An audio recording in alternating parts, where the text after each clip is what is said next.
I'm too scared to cancel this recording because I don't know if it will work again. So we're just gonna go with it. It was on this day, April 9th, 2022, that I finished this book. This fucking book. I should be careful throwing this because if it hits the spacebar it ends and then, oh my god, okay. I really hope this recording doesn't crash, because I've spent the last hour and 30 minutes getting this thing to work. This book.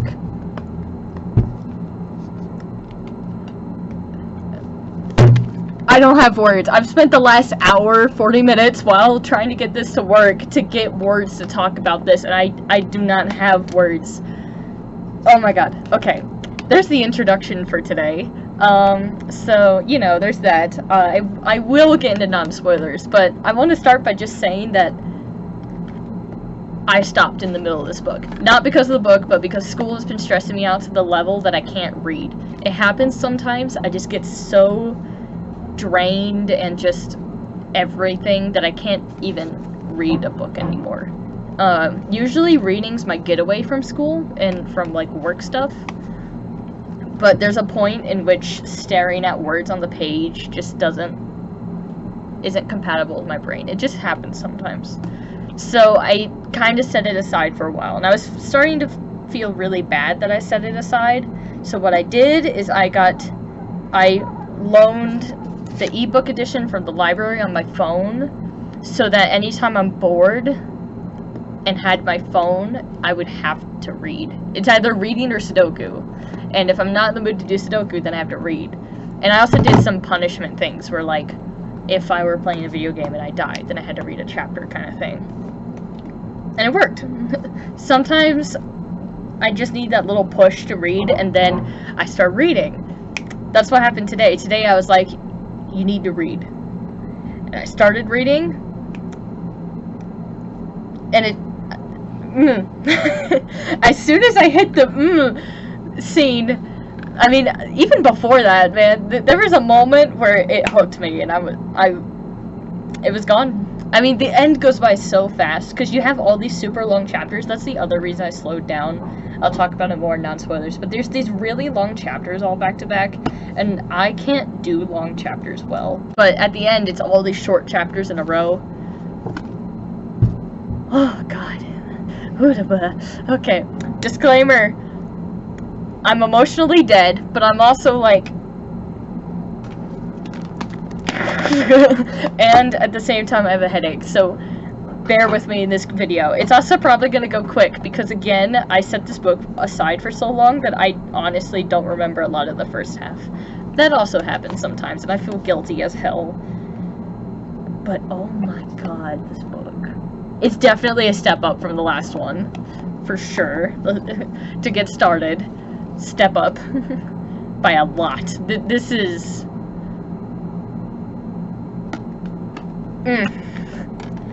Wow.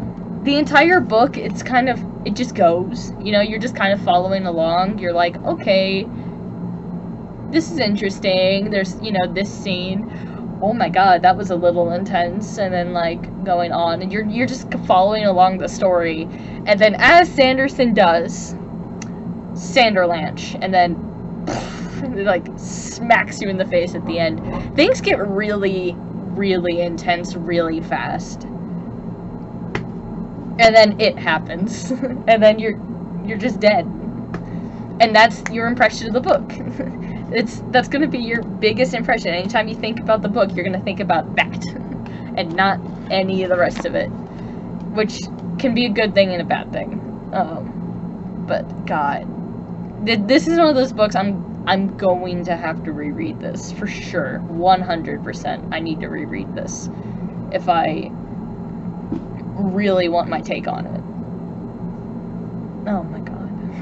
Oh my God. So yeah, right, last thing I say before I get into actual non-spoilers. I did, because I was troubleshooting this screen for a very long time, and it was not working for a very long time. I actually was recording myself reading it, because the first time I hit recording on the screen and it crashed and I was having all the troubleshoot issues, I was making sounds and things from what I read. So I went ahead and hit record on my terrible quality camera, which I'm also recording on right now for absolutely no reason. So have a little montage of me reacting, because fuck, man, it was a roller coaster. Have a montage. I hit, oh my god. Give me a second. Oh, Jesus. Oh my god.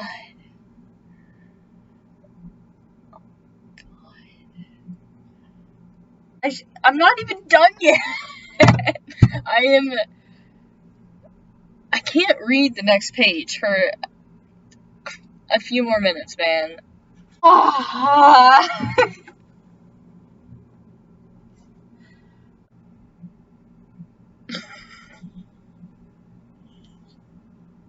Holy shit.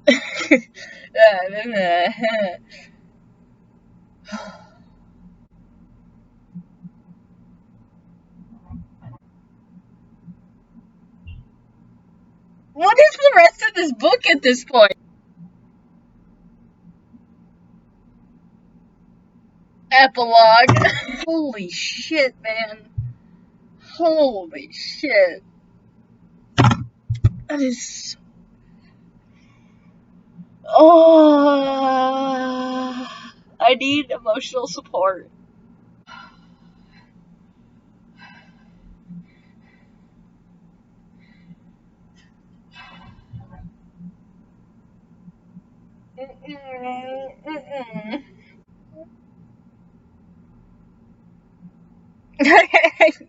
I can't. I need to finish. I might as well just fucking read it at this point.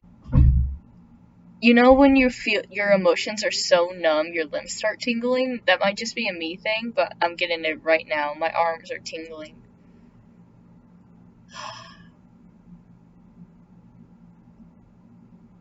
What a roller coaster.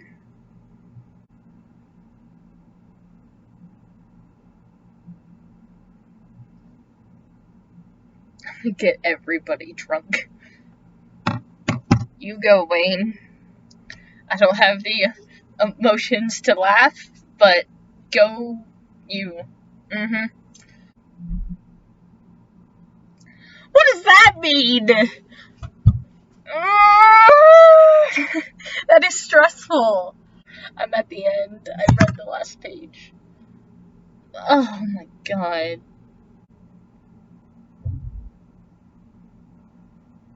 I'm numb. I am numb. Oh, Jesus. It took me 45 minutes to read 19 pages. Wow. Holy shit. Alright, real recording. I give up. Okay.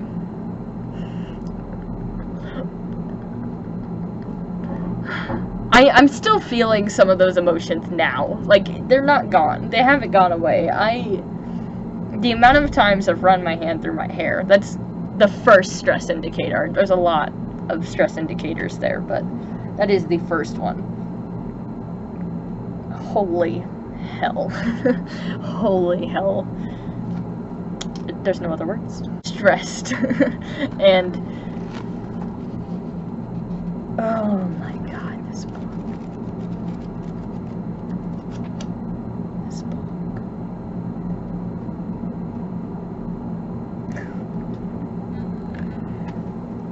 Wow, just what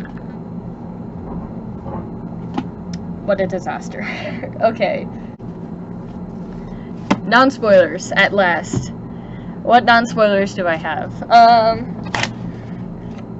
I took these sticky notes as I was reading the end, so a lot of them are about the end. But I do have some general things I want to say about the book. And the first one is, I still love the world building, like, a lot. Both the new world building, especially the unexpected world building that you're like, you thought it was done, but it's not. There's still more.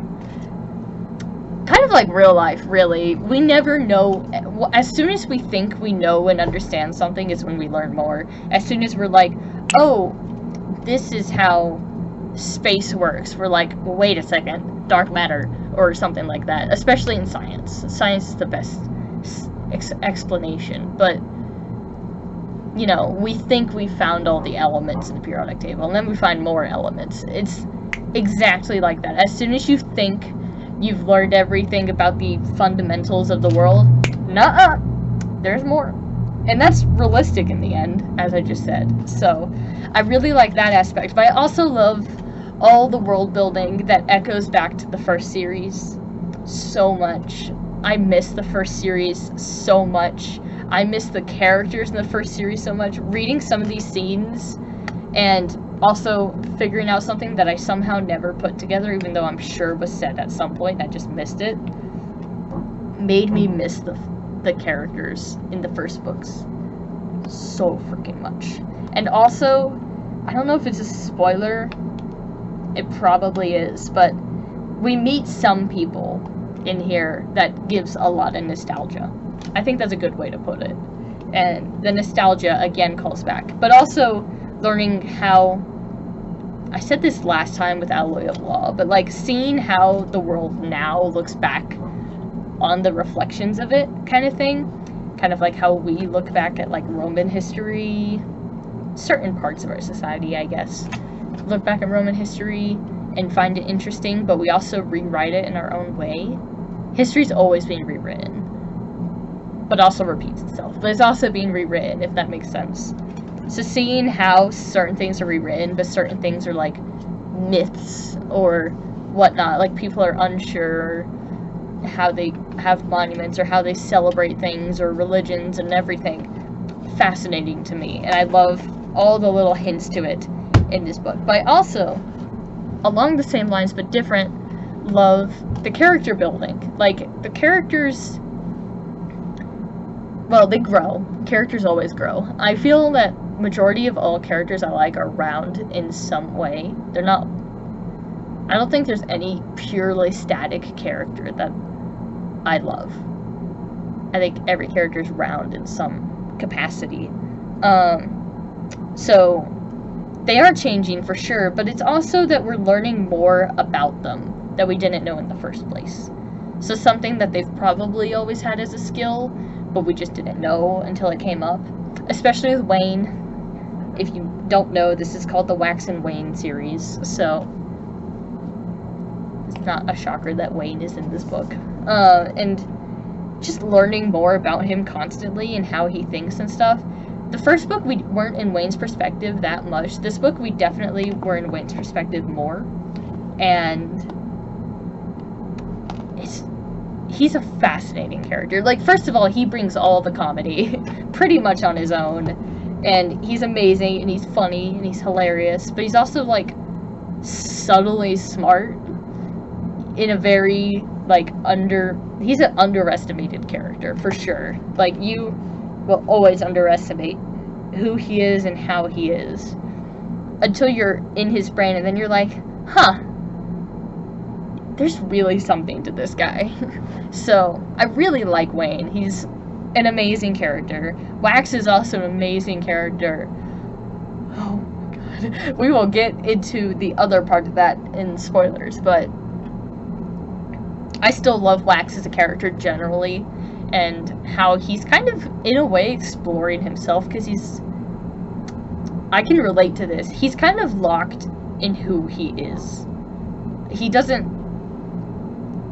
defined himself, and it seems like he's not willing to think of himself outside of that definition. I did that for a while. I'm still doing it in certain capacities. It's kind of weird when I run into it. Sometimes I'll be like, I am this way, and then as soon as I question it, I'm like, I don't have a reason behind this, or something like that. I don't know if that's an ample explanation for that feeling. Maybe you understand, maybe you don't understand. But there's times where I'm like, I am this way. And then that kind of locks myself in. It sets a barrier. I think Wax is starting to discover himself as something outside of what he's defined, to an extent.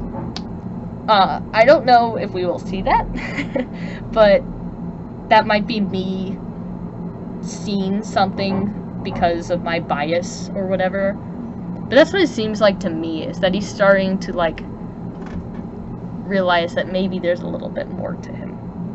Maybe. Until the end, and then, you know, we'll get to that. I don't know if that's still true, but that was the vibe. I hate using that word, but I use it anyway, because I don't know what other word to use anymore. The vibe I was getting off of him while I was reading. Yeah. Unexpected character I loved. Ardell. Is that how you say it? Ardell? Aradell? I think I misspelled it on my sticky note. I don't actually remember if he was in the first book, but, you know, unexpectedly, really like him as a character. He was great. Fascinating. A round character, for sure. One of those characters that you just dismiss over and over again, and then all of a sudden you're like, wait a second, maybe I shouldn't dismiss this guy, because he's actually starting to come up quite a bit, you know? So, really liked him. Said that. Why did I write that? Oh, I know why I write that. Okay, so that's a spoiler. A side comment. So, you know when you hate something that other people do, and then you do it, and it kind of makes you a hypocrite? I'm about to do that. Alright, so usually when I'm watching book review videos, or like with other general things, I don't like when people compare books to other books and then complain that they're not similar. It's mostly the complaining that they're not similar that bothers me. I'm not going to do that. I'm going to compare some ideas, though. Little side note, the reason usually that I hate when people compare things is that it kind of gives them like a negative view towards something, or like a bias towards something. It's like they don't match, or they're copying an idea. I don't believe in the idea of people copying ideas. A good example is that a lot of people complained that Powder Mage was copying Mistborn. I think that's stupid. No, it's not copying Mistborn. Sure, they, you know, intake powder through their mouth. So, like, so what? They're completely different, and that's kind of what matters, right? So, I don't like that mentality. A lot of people do have it, but that's why usually when I watch things, I don't like comparing different ideas. What I will say, though, while I was reading this, I don't know if anybody's going to get this analogy, but I was getting flashbacks to Metal Gear Solid 5. Bear with me here, okay? Metal Gear Solid 5 is one of those games where you have no idea what the plot is until it smacks you in the face all of a sudden. Like, in a way that you could not have predicted, ever, in like 100 years. Kind of like how COVID kind of smacked us. This is a terrible analogy, I'm sorry, but to some of us, COVID kind of came out of nowhere. You know, it was March, and then all of a sudden things were closed down. That's kind of how it was. That is kind of how Metal Gear Solid is. Like, you're playing along, and there's an enemy, and then there's, you know, the Metal Gears, these massive mechs, if you want an analogy, if you haven't played the games. But then there's all these, like, very subtle plots with, like, the bad guys stuff, and all of a sudden there's this big issue that you would have never seen coming, and all of a sudden there's this big reveal that you would have never seen coming, even if you played all the other games and read all the lore and everything, without reading the lore, the spoiler for it. You would have never expected that, really. Unless you're really, really smart. So it's just one of those bizarre, shocking, Sanderlanche in its own way stories. Because you can't see it ahead of time. That's what this was. It constantly had, like, little hints to things, but you really had no idea what the big plot was until it smacked you in the face.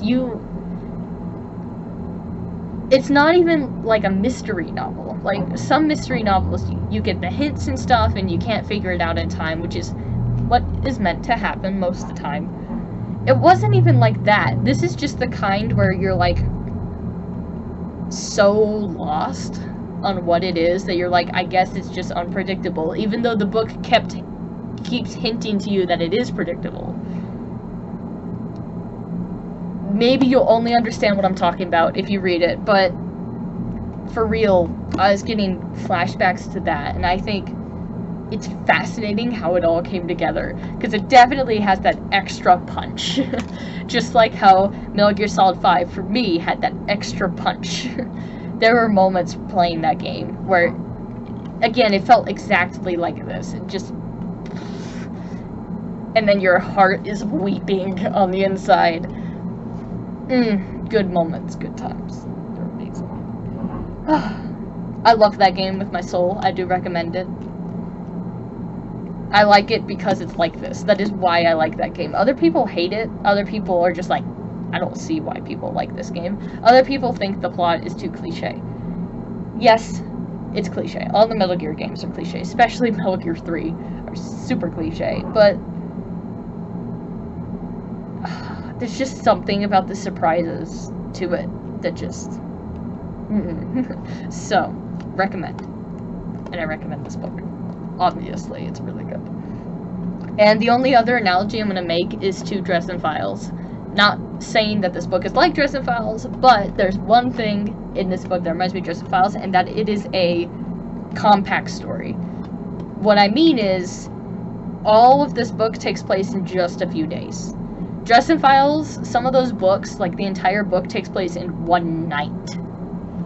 The newest one. The newest book takes place all in a single night. Like 5 hours. The entire book. This book, starting quite a way, like a bit of a ways in to the end, is 5 hours. But it is a bulky 5 hours, because there's just that much happening. And I love those kinds of stories, because, like, you know that on top of everything that's happening, these characters are tired, they're stressed, they're dealing with so much weight on their shoulders, compacting over and over again in just the span of a few hours, and it just adds that much more to the book. So, I just wanted to comment that I love that, and it happens in this too. So those are my two little analogies. I'm not comparing the ideas. They're not at all copying. They're both their unique beasts, for sure, but there were just aspects I noticed while I was reading.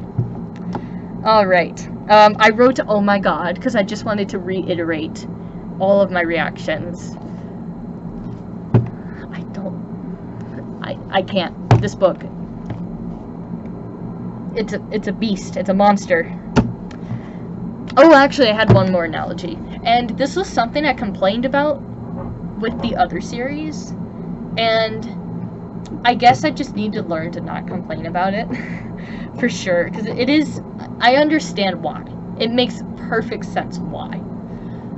But I'm greedy. And I want all the content I can get. So I am going to comment that the end of this book, like most books with epilogues, and with a sequel book, have big time skip. And this time is not actually like, you know, a week time skip or anything like that, but it's one of those time skips where it's like the repair period gets skipped over, if that makes sense. So like the intense bit happens and like the intense bit resolves, in quotes, resolves in whatever way that is, and then it skips a day or like the entire fixing period until there's this reflection area, the epilogue itself, that's like kind of summarizing everything in a way, if that makes sense. And I kind of want to see those repairing periods. I don't have another way to say that, so I'm just going to say repair. They don't necessarily contain repairing, but I mean, like, resolving all the tense and the stress and all that. Sometimes it'll just go whoop, kind of thing. It'll end with sobbing, and then you're in the epilogue, and you're like, okay, but what happened after the sobbing? Does that make sense? I don't know, but this book did it. Powder Mage did it. Powder Mage, the end of Crimson campaign, it did like this 2-week jump to Autumn Republic, and I really wanted to see the resolution at the end of that, because it was so intense, and then it went blank, and I really wanted to know what happened after the intensity. And we'd get little hints to it, but I'm greedy for that in-between bit. So, I wanted to comment on that with this. It's not a negative thing. I understand why it's a thing. It makes logical sense. I'm just greedy. Okay, so I'm sorry, but, you know. The world building is amazing, though. So, yeah. And I think that was all my non-spoilers, because I really don't have many non-spoilers at all. This is a great book. It's amazing. It has like a detective element, but not even true detective element. It's its own thing. So good. It's good. It's good. I wish I remembered the first half, but I really don't. I remember like a handful of things. Some things really came back all of a sudden, and those are interesting when it like has this flashback. I will say that there's still a little bit of cliche villain stuff happening, but I think there's more to it. Something about Sanderson is that there's always more to it. Never think that something subtle went by you. Because don't be like, oh, I guess it meant nothing. Never do that with Sanderson, okay? If there was a tiny thing that happened, and you're like, that's weird that that tiny thing happened, it never came up again. Remember it, because it will come up again. And that will transition in my spoilers. Boop-a-doop-a-doo. Spoilers. Spoilers are not gonna... Ah! Okay, we're good. I should cap this pen. Spoilers are not going to be long, because it's going to be a lot of me screeching. So, you know. Alright, here we go. So the first thing I'll say is, hey, it is kind of weird that... Hey, it is kind of weird that, let's see, what's his name? Wayne had his bands taken for healing, and then they just disappeared. They never came back. It was never mentioned again.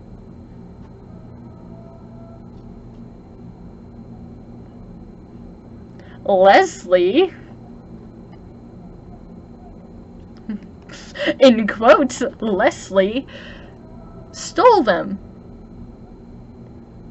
Where did they go? What? Are we gonna know? I'm sure it's gonna come up. I'm like 90% sure it's gonna come up. Either she didn't die again, which would be a whole helling thing. But honestly, I'm pretty sure that Harmony would know if she didn't die again. And they also took the spike out of her. They took the spikes out. So I'm sure she's not dead, but where did they go? Did she give them to someone? Interesting. Also, the fact that the plots aligned from the previous book and this book, I didn't think the plots would align other than Wax detectiving, but they did. Miles came up again from the previous book. He came up, and something he said actually is like super important, so I really like that. I think it's very interesting, and I wonder how the next book and the fourth book coming out this year, I don't actually know if the fourth book's the last book to this series. We'll see, I guess, but I wonder where this is going, because there's some crazy shit to cover. Like, some really crazy shit to cover. Can we just talk about new metal? New god? What are we supposed to do with that knowledge?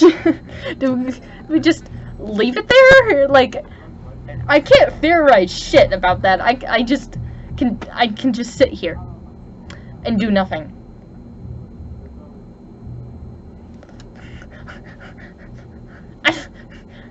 I have no theories. I can't even begin, I can't even take it in yet. It's, the world building, it's just so incompatible with my brain sometimes. Like, I can't. I don't know what to do about it. It's great. I love it. It's great. It's amazing. But, like, it's so weird. Especially, again, I used to be a mystery theater? Wow. My brain thinking about MST3K. A mystery reader and a historical fiction reader. So, like, usually that was a thing that you would be able to do. Fantasy, man, it's magical. Literally and, like, what's the other word? Metaphorically. Magical. Oh, what a ride. Fantasy's definitely my new favorite genre. I think I can officially say that. Sci-fi definitely is up there. If you combine the two, then we're set. But I guess that's up to interpretation. Alright, so, you know, that was that whole rant. I have nothing else to say about those topics, because I have no idea where to go with that information. Poor fucking Wax. I feel so fucking bad for the man. I cried for him. I hit record, and I was... If my recording didn't crash, then you would have seen me crying for the man. Poor guy, man. That sucks. That really, really sucks. After reading it, and, like, sitting there for literally 5 minutes, I just felt numb. Like, completely numb. It might be... Me saying those exact words may be in the compilation that I put at the beginning, but, like... You just... so emotionally numb afterward. It's exactly like when I finished the book Changes.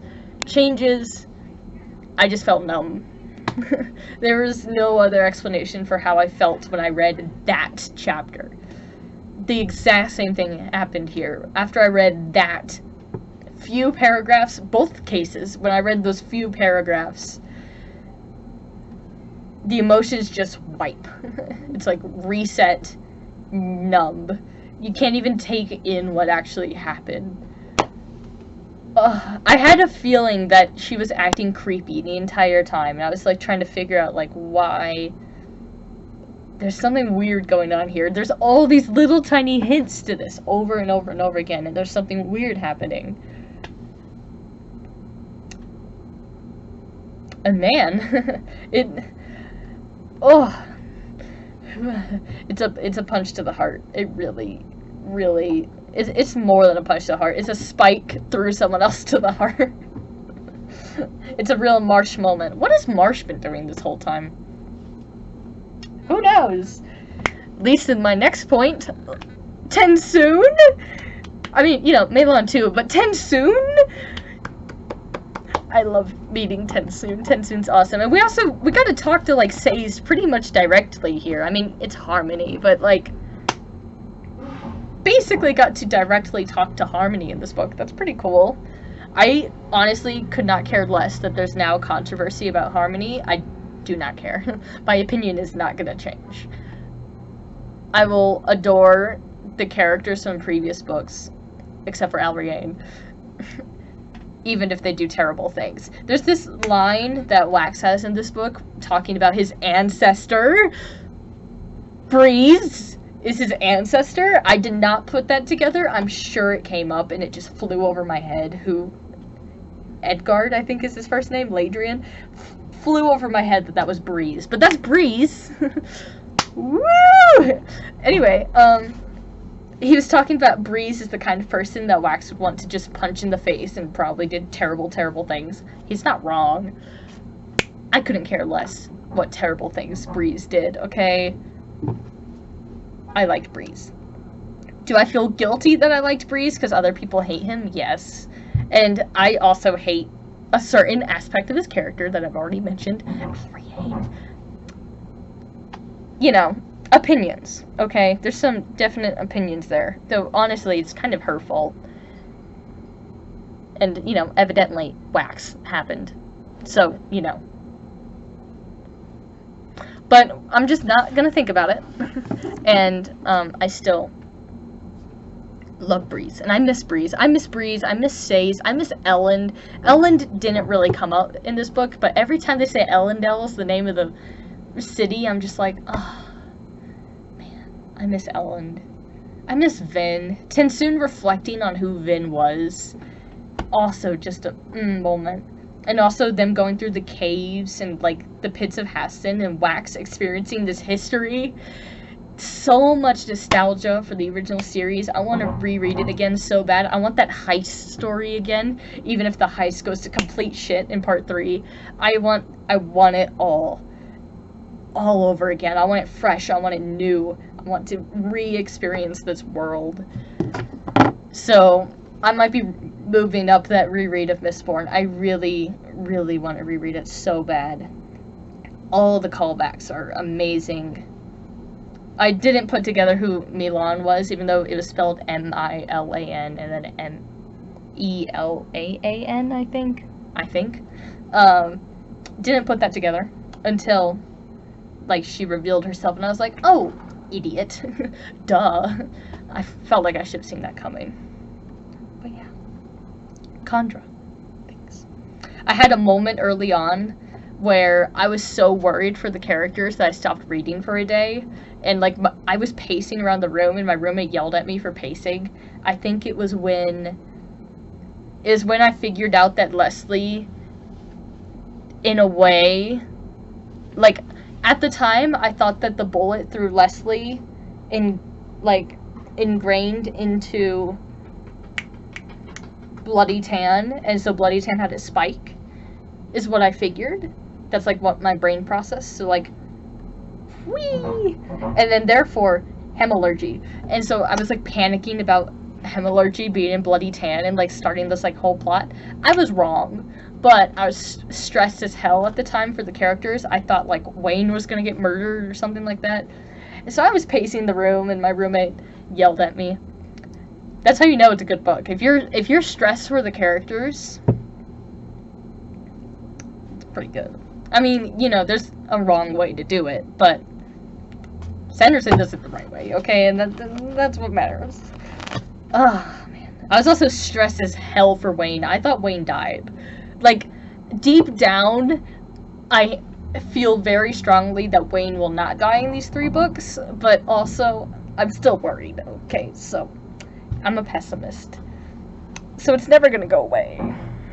I was worried for the man. I really love Wayne. Turns out he can bartend. Turns out that Kandra loved to get drunk. Again, I hate relating ideas, but, like, Kandra are like Valkyries in my brain. At least Milan is like a Valkyrie in my brain. I think it's very funny. Anytime she's on screen that I see that parallel. And it's funny to me. It's not actually realistic, but that's kind of what makes it funny. I love Wayne. Wayne is such a darling sweetheart in his own way. He's so funny. And I love his ability. He's like Raven.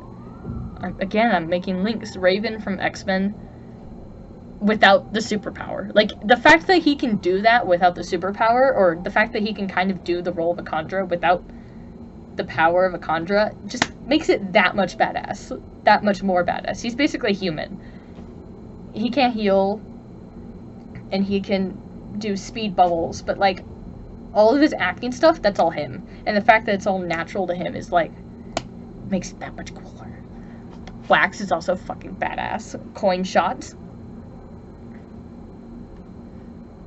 He's pretty good at it. I always forget that he can, like, change his weight. Like, flies over my head. I just recognize coin shot.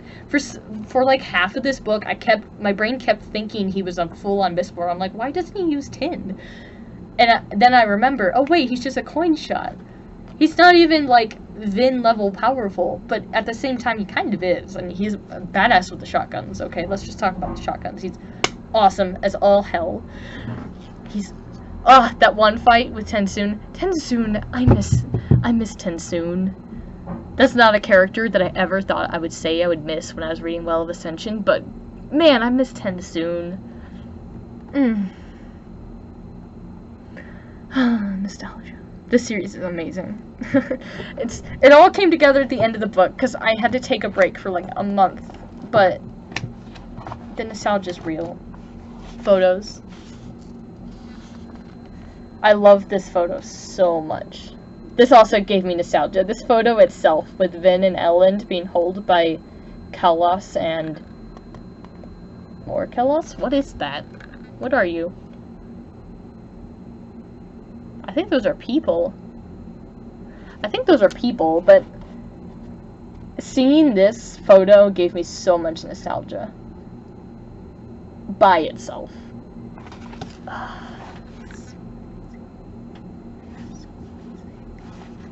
Coaches. Coaches exist. The golden age moves on. I'm sorry for saying industrial age last time. I realized it's golden age. We're starting to move past the golden age in some ways. The unions kind of happened, but not really. I kind of wonder if muckraking will come up. We'll see. I don't know how historic we're being, or if we're just gonna, like, if we should be seeing this as its own world. Because it is its own world. I probably should be doing that, but, you know, sometimes things happen. I just skipped past another one. I don't know where it went. I'm gonna give up looking for it. Oh, was that it? Yes. I don't know who that is, but they have a fancy mustache. There's street racing. Very funny. Anyway, world building. It's amazing. It's great. Do you have any other spoilers? Oh yeah, Aradel. I like Aradel. I love him for the new governor. I love military leaders. I really shouldn't.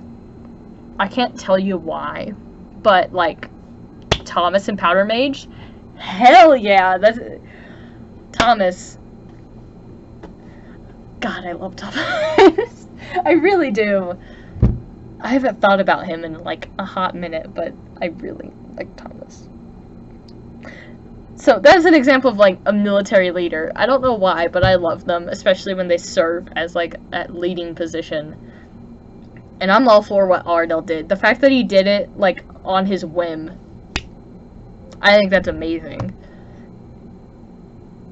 The fact that Milan was so tone dead in that moment kind of caught me off guard, but I get why she did it, but not what I expected. I was like, oh yeah. I love what he did though, and the way he did it. I think he'll be great, and I want to see him more, but I don't know if we'll see him that much now that he's like a leader. We'll see. I don't know if politics will come up that much.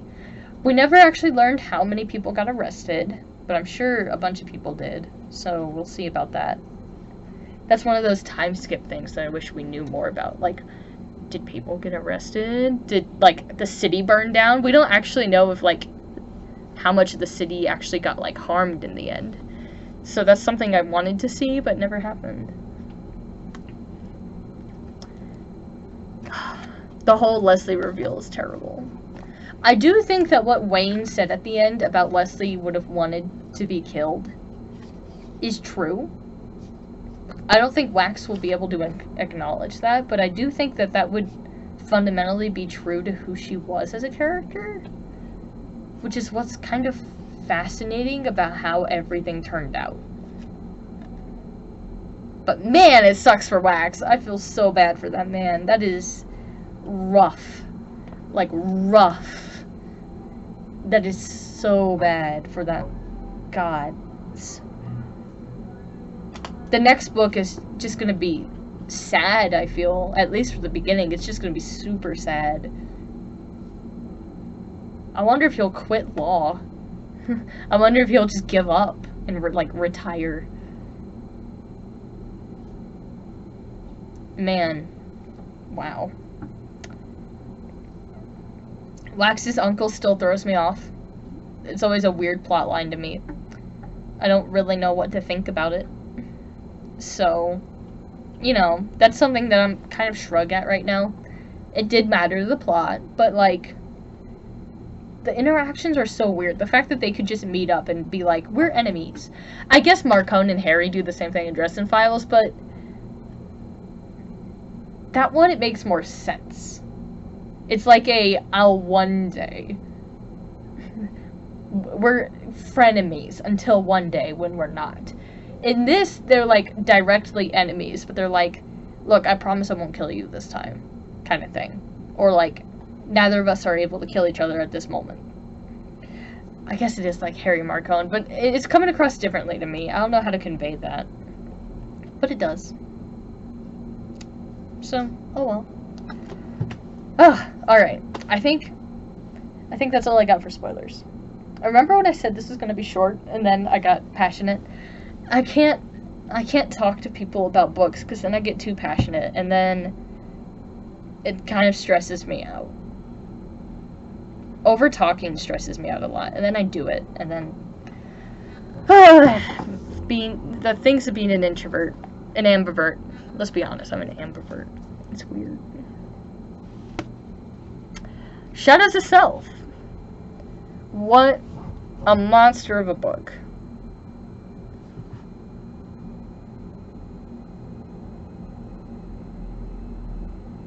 Wax has a lot of thinking to do. Or a lot of not thinking to do. A lot of being numb to do. Oh, God. That poor guy. Jesus. That's all I got. The end of this book is just really a spike to the heart. Read it. It's great. It might be a little slow at first, but it will pick up, and it'll have certain moments where it's like, whoa, what is happening here? And then, like, certain moments where you think you know what's happening, but then you don't. And stuff like that. And then, Sanderlanches. They are a thing. You should be prepared for Sanderlanches. If you've read Mistborn 1, you know what a Sanderlanche means. They don't go away in Mistborn Era 2. I don't know about Stormlight Archive, but I am sure they're there. Oh, maybe not. Maybe... I cannot predict that author, ever. Given by the fact that he's written how many books in the last 2 years? I think he's at, like, 9. Maybe 10. 1, 2, 3, 4, 5, 6, 7, 8, 9. I think he's at 10. 10 new books with the newest announcement.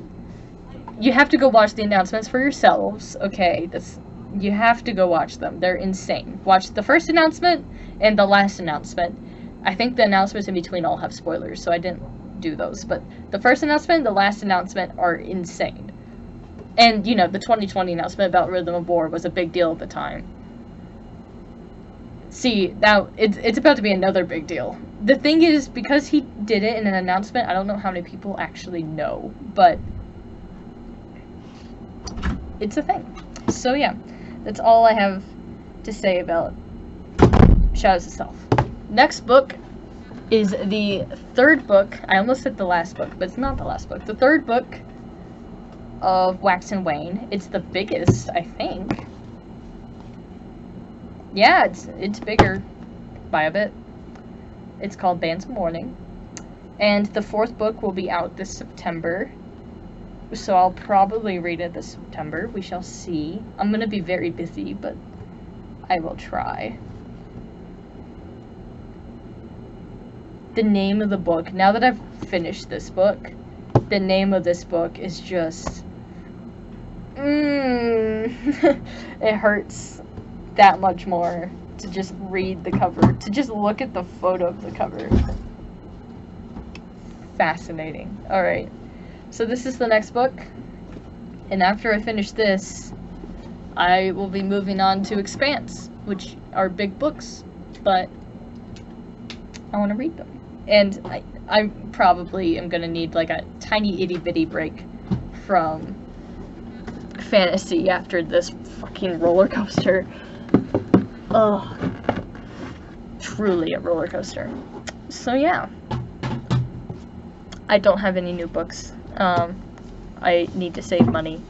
But we're just gonna wait until I can pre-order the fourth book of that series. It might honestly be up for pre-order already, and I just don't know.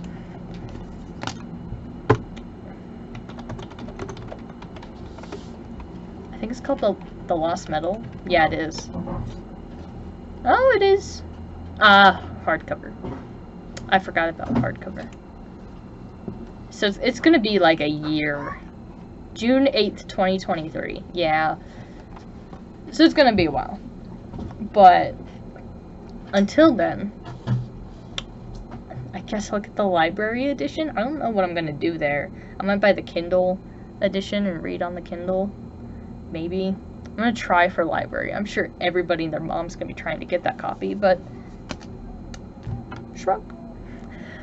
Alright, well, that's all I've got today for this chaos. I will not be reading another book until summer break because school is gonna be a thing for sure. And we'll see how long it takes me to read that. But man, what a journey. I did not see any of that coming. So, I will see y'all then. And hope my computer fixes itself between then and now. Bye.